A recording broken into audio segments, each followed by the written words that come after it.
My name is Paddy Barrett. I'm a cardiologist. I work at Scripps Translational Science Institute. My chosen career path was interventional cardiology. And what that means is you are doing the procedures, putting wires, etc., into people's hearts to open up blockages. So it's a rather intense environment. The hours are long, the commitments are arduous. And during those times, things can get difficult and stressful. You were saving people's lives, potentially on a day-to-day basis. And that's as good as it gets. But I felt terrible. It wasn't all the time, but I didn't have that joy and satisfaction, and I felt totally out of control at times. I realized that this wasn't what I had anticipated for my life. And I really thought that certainly for my patients, they deserve better, and I deserve better. So I knew I needed to make a change, but I didn't really understand how I was going to do it. I had thought about engaging with meditation, but like everybody else, I had sat down, I closed my eyes, and I tried to turn off my mind, and that didn't work.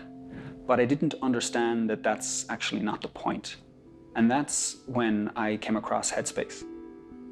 What made the biggest difference for me was that it gave me a process to follow, to learn how to meditate. It helped me mentally frame myself to be able to do my job in such a way that improved my quality of work, improved my quality of life.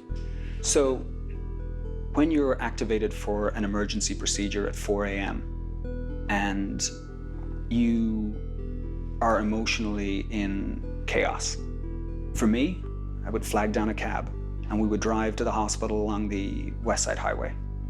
I would open the app, hit the SOS button, and in 5 minutes, I recentered myself.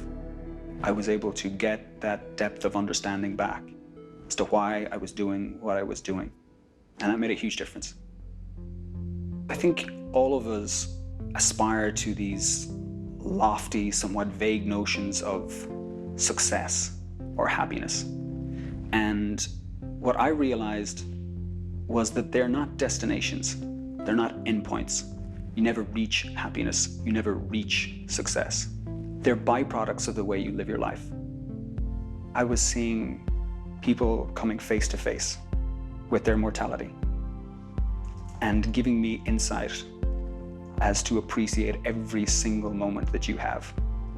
So as I began to learn how to meditate, I learned that so much more value could be taken out of the world by just appreciating simple, basic things. And that changed my life. It really did.